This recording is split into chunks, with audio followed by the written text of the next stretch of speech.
तक छूटा है, जो काम नहीं हुआ है उसका भी टेंडर में चला गया है। टेंडर में डे बाय डे जा रहा है। आप देखे होइएगा, पिछले दिनों हम लोगों ने एक बार में 800 कुछ करोड़ का टेंडर रद्द किया, फिर 3600 करोड़ का टेंडर रद्द किया। तो वो सारा टेंडर प्रोसेस में है। 800 कुछ करोड़ का निकल चुका है, बाकी भी टेंडर में जा रहा है, कुछ और चला जाएगा। तो अविलंब जो भी छूटे हुए जगह हैं, तमाम छूटे हुए जगह को हम लोग चिन्हित किए हुए हैं, सबका टेंडर में जा रहा है। जैसे ही टेंडर का प्रक्रिया फाइनल होगा, काम शुरू हो जाएगा। और मुझे लगता है कि अगले गर्मी में, जब अब तो गर्मी निकल रहा है, जब अगले गर्मी में जब पानी की क्राइसिस होगी, तो मुझे लगता है कि हर टोले मोहल्ले में पानी की आपूर्ति कर दी जाएगी। हम लोग सारे सिस्टम को अपडेट करने जा रहे हैं। जैसे मोटर जलेगा, जहाँ भी कोई गड़बड़ी होगी, अविलंब हम लोगों को सूचना मिलेगा, और सूचना मिलते ही हम लोग 2 से 3 दिन के अंदर हर हाल में हम लोग उसको रिपेयर करेंगे। एक उसमें कार्य योजना बनाया गया है कि स्पेयर मोटर का है ना, इसमें हम लोग जहाँ भी हमारा लगा हुआ संयंत्र, वहाँ हम लोग मोटर जलने की जो शिकायत है उसके दृष्टिकोण से स्पेयर मोटर वहाँ रखवाने जा रहे हैं। जैसे ही जलेगा तो दूसरा मोटर वहाँ स्पेयर रहेगा, उसको कनेक्ट कर दिया जाएगा, फिर पहले वाले का रिपेयर करके उसको भी फिर वहाँ एक एडिशनल स्पेयर रखा रहेगा, ताकि अविलंब हम लोग बदल दें, पानी का समस्या ना हो। और कई जगह नए हम लोग प्रोजेक्ट में हम लोग इसको ऑटोमेटिक सिस्टम भी करने जा रहे हैं कि पानी अपने जाए। लाइन कटने के समस्या को दूर करते हुए हम लोग सोलर सिस्टम भी लगाने जाएंगे। आगे हम लोग जो पंचायती राज से आया है उसमें प्रयास करेंगे कि हम लोग सोलर सिस्टम लगा दें। सोलर लग जाएगा तो ये लाइन कटने का, ट्रांसफार्मर जलने का, तार टूटने का ये झंझट ही खत्म हो जाएगा। ये मुख्यमंत्री जी का भी सोच है कि हम लोग सोलर सिस्टम को बढ़ावा दें, तो उस पर भी हम लोग काम कर रहे हैं। मुझे लगता है कि सोलर का भी हम लोग उपयोग करेंगे। देखिए, हम ये मानते हैं कि शिकायतें आते रही है, हम लोग भी पिछले 20 साल से विधायक हैं और ये समस्या सुनते रहते हैं, देखते रहते हैं, लेकिन हम प्रयास कर रहे हैं कि सारे शिकायत को दूर करते हुए जितना जल्द से जल्द हो सकता है हम लोग सारा शिकायत दूर करेंगे। कहाँ शिकायत है हम लोग देख रहे हैं, वॉच कर रहे हैं। जहाँ छोटी मोटी गड़बड़ी है सबको दुरुस्त करा देंगे। जो पंचायती राज का गड़बड़ी था वो अब हमारे हाथ में आ गया है, तो हम लोग जितना जल्दी हो सकता है अविलंब इस पर काम करेंगे और जल्द से जल्द ठीक करके सारे शिकायत को दूर करने का प्रयास करेंगे। किस लेवल पे वार्डों में काम होगा? वार्ड सदस्य के माध्यम से, मुखिया के माध्यम से? नहीं, अब किसी के माध्यम से काम नहीं होगा, विभाग अपने माध्यम से काम करेगी। पहले मुखिया के माध्यम से, पंचायती राज वाला जो अभी आया है उन लोगों के माध्यम से काम हुआ था। हम लोग वार्ड सदस्य को मॉनिटरिंग जरूर उसका देने जा रहे हैं। वार्ड सदस्य ही उसको मॉनिटर करेंगे। वार्ड सदस्य ही जो नॉमिनल चार्जेज हैं वो वही वसूल के जमा करेंगे, और उसका फिर कैसे बंटवारा होता है मैंने आपको दिया है लिख करके। तो वो सिस्टम वही रहेगा देख रेख का, लेकिन काम विभाग करेगी। चर्चा करना चाहते हैं। आप लोग बड़ी संख्या में यहाँ पर उपस्थित हैं, आपका स्वागत करते हैं। आज जन सुनवाई कार्यक्रम में बहुत सारे यहाँ पर लोग आए हैं, विवाद को हम लोगों ने सुना है और संबंधित अधिकारियों को हम लोगों ने खोल दिया है, और उन तक के जो मामले विधि सम्मत है, न्याय सम्मत है, उन मामले का हल जल्द से जल्द निकल जाएगा।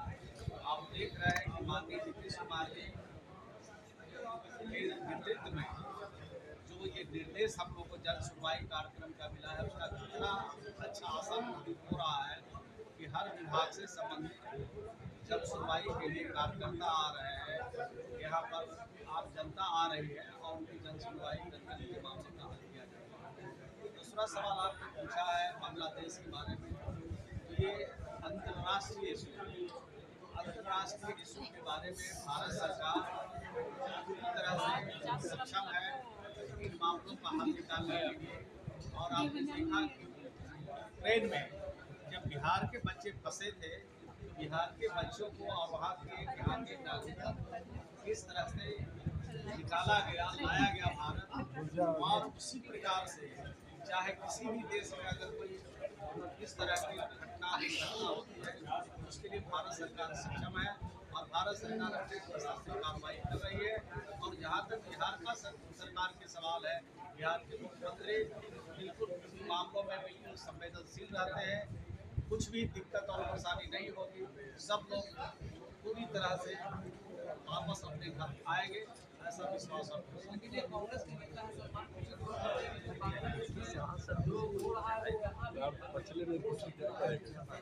देखिए, तरह तरह की सोच वाले देश के अंदर लोग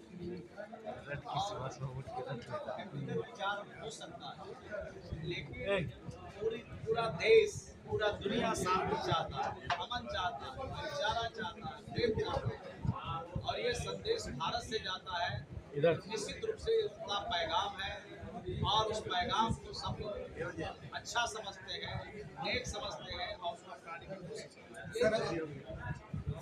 नेता संजय सिंह ने कहा है कि जिस तरह से वहाँ तानाशाह चला रही थी शेख हसीना, उसी तरीके से भारत में भी जो नरेंद्र मोदी की सरकार है वो तानाशाह है। व्यक्तिगत विचार है। देश मोदी जी के नेतृत्व में आज 11वां साल चल रहा है। तीसरी बार देश के प्रधानमंत्री जी ने प्रधानमंत्री की शपथ ली। कहीं से तो इस तरह की बात नहीं है, लेकिन जो जिनके ऊपर कुछ भी कार्रवाई हो रही है तो उनको तो लगता होगा ये सरकार जल्दी चली जाए, ये सरकार बिल्कुल ठीक नहीं है। तो आप गलत काम कीजिएगा और उसका उदाहरण दूसरे स्वरूप में आप ले जाइएगा। इंटरनेशनल इशू को आप लोकल इशू बनाने की कोशिश कीजिएगा, कहीं से नहीं है। लेकिन बीजेपी के लोग ये बात से घटना के बाद वो प्रदेश में सीएम नासिर आगे की बात कर रहे हैं। अरे भाई, अभी जो घटना हुई है उसका पोटेंशियल करने की जरूरत है, उसमें नमक छिड़कने की जरूरत नहीं है। शांति बहाल हो, अमन हो, शांति हो, भाईचारा हो, प्रेम हो, इसकी जरूरत है और अभी दूसरी बात चलाने की कोई आवश्यकता नहीं है मेरे समझ में। मंत्री जी, तेजस्वी यादव समेत 11 आरोपियों पर जो सप्लीमेंट्री चार्जशीट हुआ है, तेजस्वी कह रहे हैं कि ये पूरा कंट्रोल बीजेपी के अंदर, जो जांच एजेंसी है बीजेपी के कंट्रोल में है। भाई, हमारे ऊपर कार्रवाई अगर कुछ होगी तो हम आरोप तो कुछ न कुछ लगाते रहते हैं। आरोप लगाने के लिए तो आप स्वतंत्र हैं, लेकिन जो भी एजेंसियां हैं कानून के हिसाब से काम कर रही है। जो भी किसी के ऊपर कार्रवाई हो रही है वो कानून के हिसाब से कार्रवाई होती है। और अगर उनको ऐसा लगता है कि कानून के हिसाब से मेरे ऊपर कार्रवाई नहीं हो रही है, पक्षपात हो रहा है, हमारे साथ न्याय नहीं हो रहा है, तो उसके लिए न्यायालय है, न्यायालय में जाना चाहिए, ना कि इसको पॉलिटिकल खबर बनाना चाहिए। सर, उसको कहा जा रहा है कि तेजस्वी यादव को डराया धमकाया जा रहा है। अरे भाई, आपको क्यों डराया जाएगा? आपको क्यों धमकाया जाएगा? आप अगर कुछ गलत काम किए होंगे तो आपके मन में भय है, अच्छा काम कीजिएगा तो क्या मन में भय है? तो मैं समझता हूँ कि सरकार में न किसी को डराया जाता है, न किसी को फंसाया जाता है और न किसी को छुड़ाया जाता है। थैंक यू, धन्यवाद। उनके पास कोई विकास की बात नहीं है कि यहाँ पर पुल नहीं है, यहाँ पर रोड नहीं है, यहाँ पर जनता को जो है प्रधानमंत्री आवास योजना के तहत घर नहीं मिला है। रोटी, कपड़ा, मकान, स्वास्थ्य, शिक्षा, ये जो 5 मुद्दा है जिससे कि समाज आज भी बहुत लोग वंचित हैं। विपक्ष को रोटी, कपड़ा, मकान और स्वास्थ्य, शिक्षा की बात करनी चाहिए कि समाज के अंतिम पंक्ति में बैठे हुए लोगों को भी ये सुविधा मिले, लेकिन कोई भी विपक्ष इसकी बात नहीं करता। विपक्ष हर वक्त चाहता है कि जात की बात उठाओ, विपक्ष हर वक्त चाहता है कि मुद्दे को भटका करके रखो। जनता अब इसको पसंद नहीं करती। इसलिए मैंने आज कहा है कि जब विपक्ष के पैनलिस्ट बैठते हैं तो उनको बताइए कि रोटी, कपड़ा, मकान, स्वास्थ्य और शिक्षा की बात करें, जिससे कि बिहार विकसित होगा और बिहार को आगे बढ़ाने में सभी दल एक साथ मिल करके अपनी सहभागिता निभाएं। इसी को जनता पसंद करती है।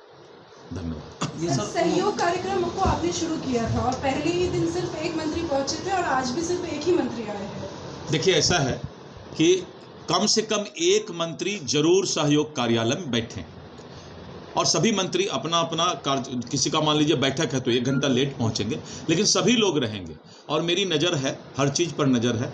और आप से अच्छा दर्पण कौन हो सकता है जिनसे सब बातें मालूम हो। ये सर वक्फ बोर्ड को लेकर जिस तरीके से अभी मैंने सहयोग में बैठे हुए माननीय मंत्री को कहा है कि पहले काम करके दिखाइए, तब मीडिया पर अपना चेहरा दिखाइए। तो अभी पहले काम करके दिखाएंगे और जब वो काम करके दिखाएंगे तब उनको मीडिया के पास जाने का हक है। सर, ये वक्फ बोर्ड को लेकर जिस तरीके अभी वक्फ बोर्ड पर जो शाम में जब बिल ये आए तब हम बताएंगे, अभी पढ़े नहीं है जिस चीज़ को। तो नेतागिरी में क्या होता है कि कोई कुछ बोले तो कुछ जवाब दे दो, ये काम हमारा विपक्ष करता है। कुछ भी पूछिए तो थेथरोलॉजी का एक्सपर्ट है, डिग्री कॉलेज और स्कूल का तो लेना नहीं है, रोड छाप डिग्री लेना है, कुछ भी बोल देता है। तो इसलिए जब किसी भी मुद्दा पर कुछ भी सुनना हो तो विपक्ष है, हर चीज का वो PhD किए हुआ है, डॉक्टरेट किए हुआ है।